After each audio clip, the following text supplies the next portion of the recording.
Welcome to Hartford, Connecticut's Raw.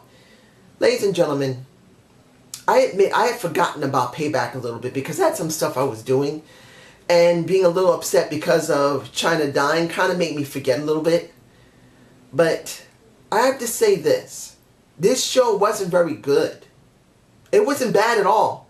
But the way I feel about it not being very good, it doesn't really give enough build into Payback. This does not feel strong enough to give me an interest going into Payback. But you guys tell me below if I'm just missing something, because I admit, after hearing China's death, I just felt a little empty inside. So I'm going to get this over with now about China's tribute. Why not? I want to get this done now, not because I just want to get rid of her, but I just want to get my thoughts out first about China's tribute near the end of the show. They didn't say anything during the beginning except for her little image of her being born in 1969. And I think something's wrong here because either the WWE has it wrong or the police has it wrong, because she was supposed to be 45, but she's actually 46. You look at the wiki page, it's 46. The police say she's 45, so there's a discrepancy with one of them. I don't know. I'm not even going to try and think about who was wrong and who was right about her age. But was the tribute a good one? Here's the thing. Right now, deservingly, the WWE are going to be shitted on. And I know I've seen the Lex Man's own videos on this situation, and he doesn't really want to hear who you need to blame about this situation. And when it comes to the Sleg Daddy, I've seen his video on it, and he doesn't try to directly say that the WWE is directly to blame for her situation. Well, I respect their views. I do. The Sleg Daddy and the Lux Man have very good views on things, and they're trying to see things in a more positive light. But I'm going to be honest here. We all know that the WWE have treated their talent very badly and made them so jaded that we as fans get very angry about it. We do. What happened with Mr. Bob Backlund? They treated him bad and pissed him off. That's the reason why he didn't come back for quite a while to do anything. Bruno Sammartino, the same thing. The Ultimate Warrior, he came back within a month and he dies just a little after he finally was honored. The Macho Man was never honored. And when you look at Jolie Lawler, now you got that now.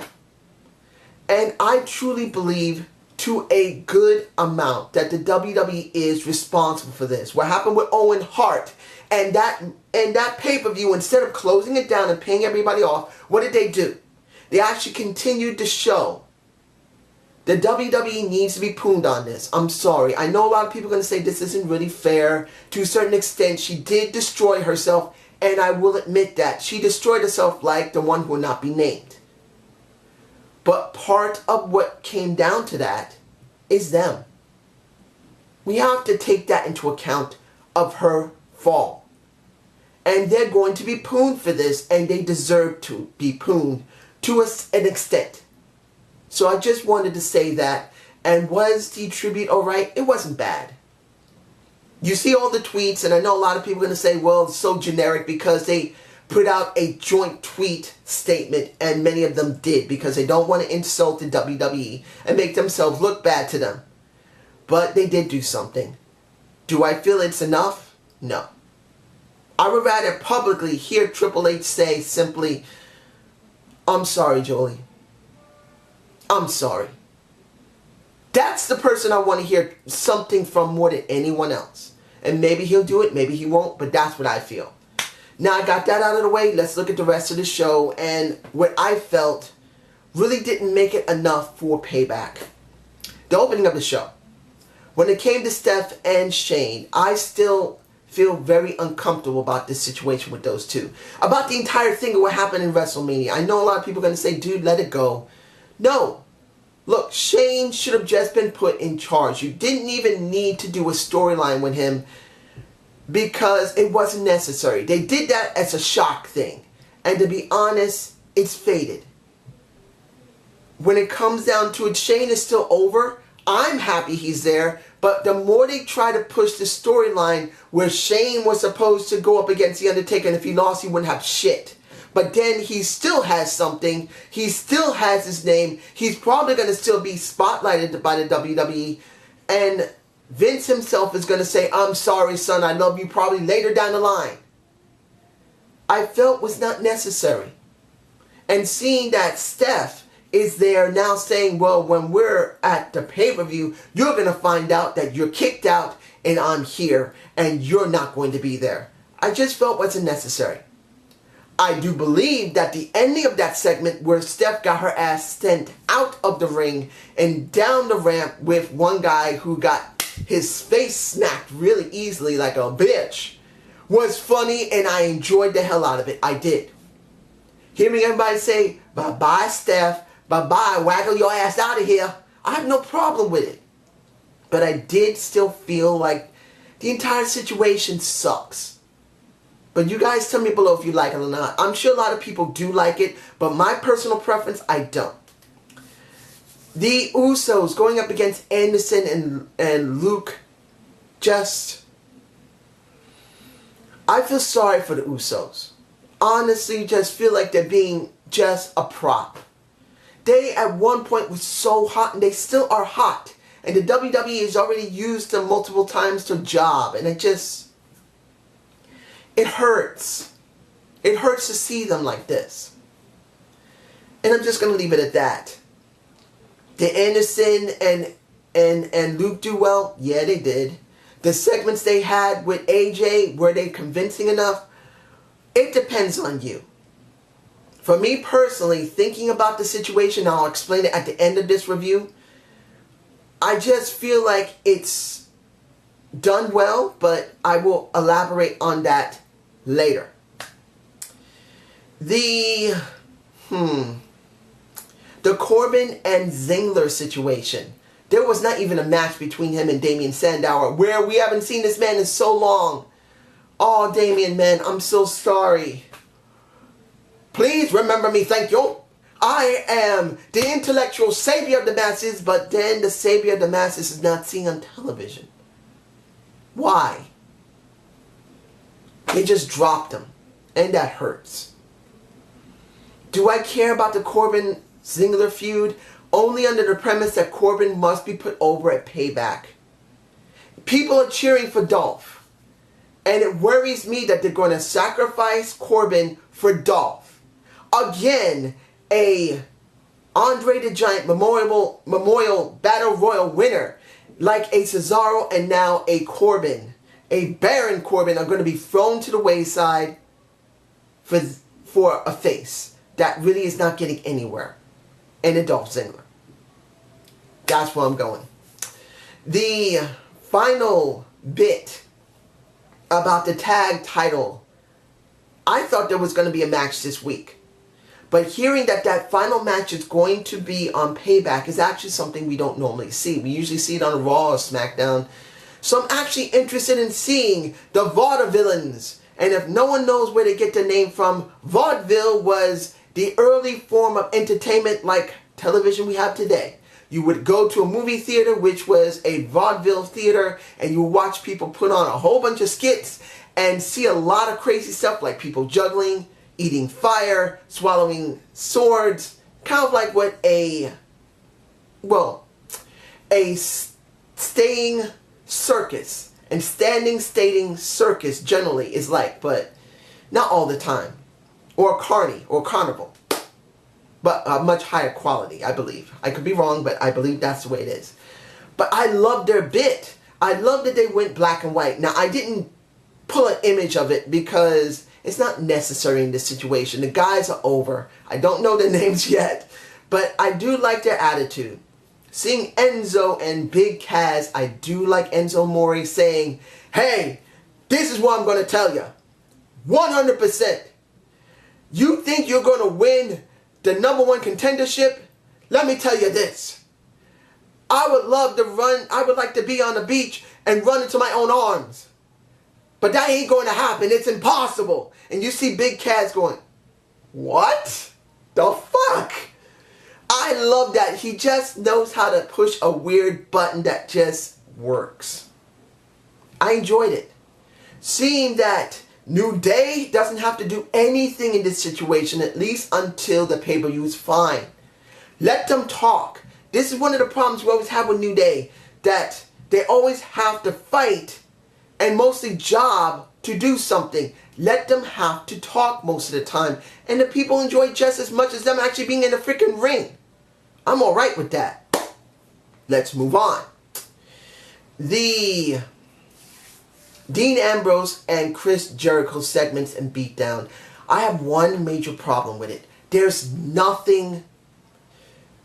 Breathe. Dean is doing well. Chris is doing well. But there's nothing there. Why couldn't it have been a stipulation for Payback where Chris Jericho has to face a Dean Ambrose to get the highlight reel back? Why not? See which show is more important. Is it the Ambrose Asylum or is it the highlight reel? Why not actually do that? I mean, think about it, ladies and gentlemen. This is an opportunity. An opportunity to give us something entirely different. Which is the more important show? Is it going to be the highlight reel or is it going to be the Asylum? I would like that. But they didn't give us that, and that's where we stand. Admittedly, the smack to the face for Dean looked a little rough. But as you know, they recover very quickly. Supposedly. Now, the Miz segment with Maurice and Double O Cesaro. I'm sorry. I thought at first this was like a nicely dressed Hulk Hogan. But he is now Double O Cesaro, the international ass kicker of the WWE. I think I may use that if I don't forget. Oh man. Thunder Cesaro. Octopus, he could go to Octodesaro. But you have a really sexy woman for him to be smooching on. Did I enjoy the segment? Yes, I did. The cliches were nice. You think you're going to get this, Punk? Oh, yes. I'm going to get it. Do you feel lucky? I enjoy that. I mean, I enjoyed the cliches. Seeing that Cesaro knocked his ass out with a uppercut, I'm fine with. I'm actually very happy about that. I'm actually happy to see that Cesaro is being so well spotlighted. I would love him in the main title scene, but this is what we got and this is what we're going with. AJ versus Sheamus. I'm only saying it because it happened. Okay. It was a good match. It was okay. Sami Zayn facing, who did he face? Rusev Huriel. Rusev Maska. What the fuck was that?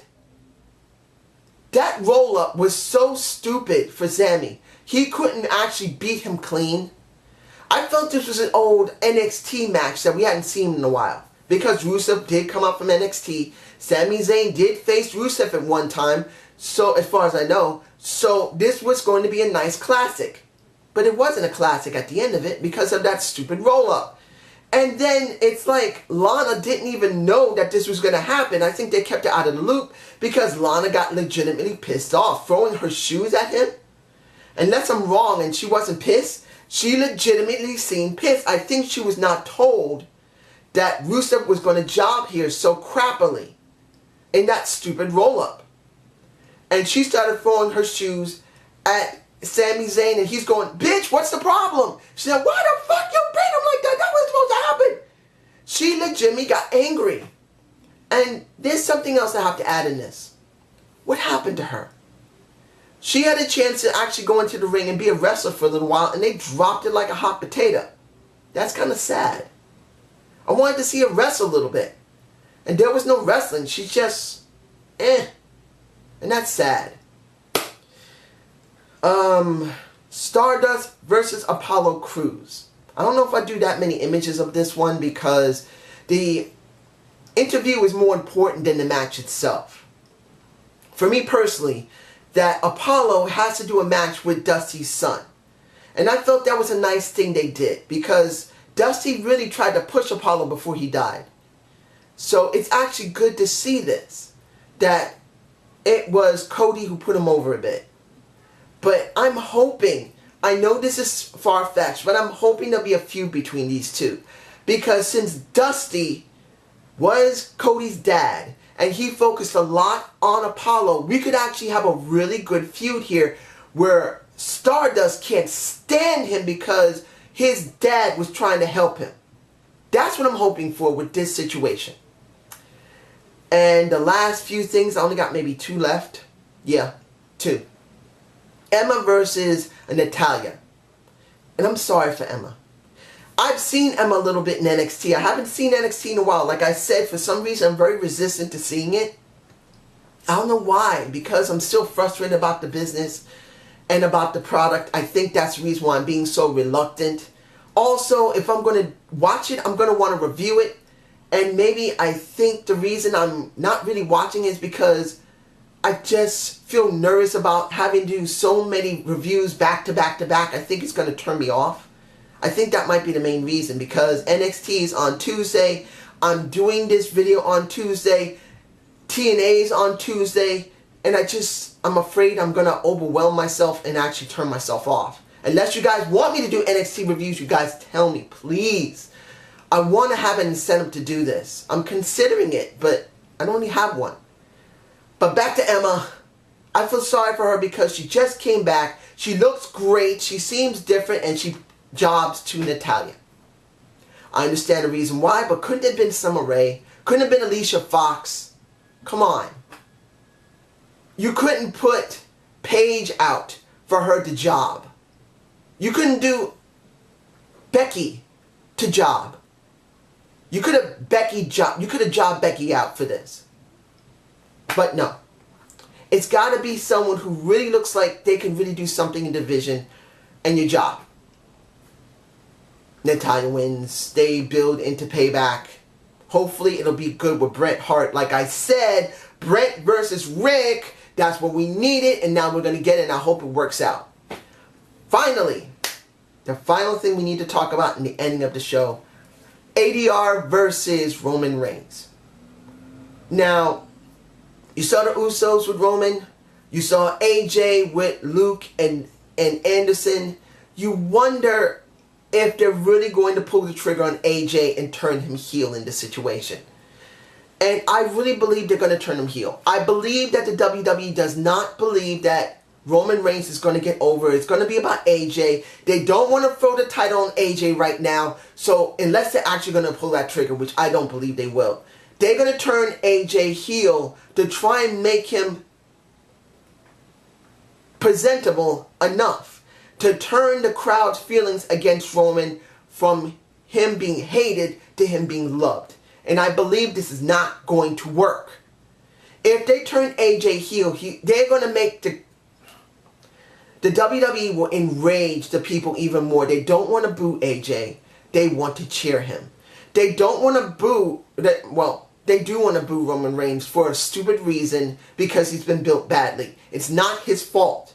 He should not be booed. He should be cheered. He's not that bad of a talent. I said this already.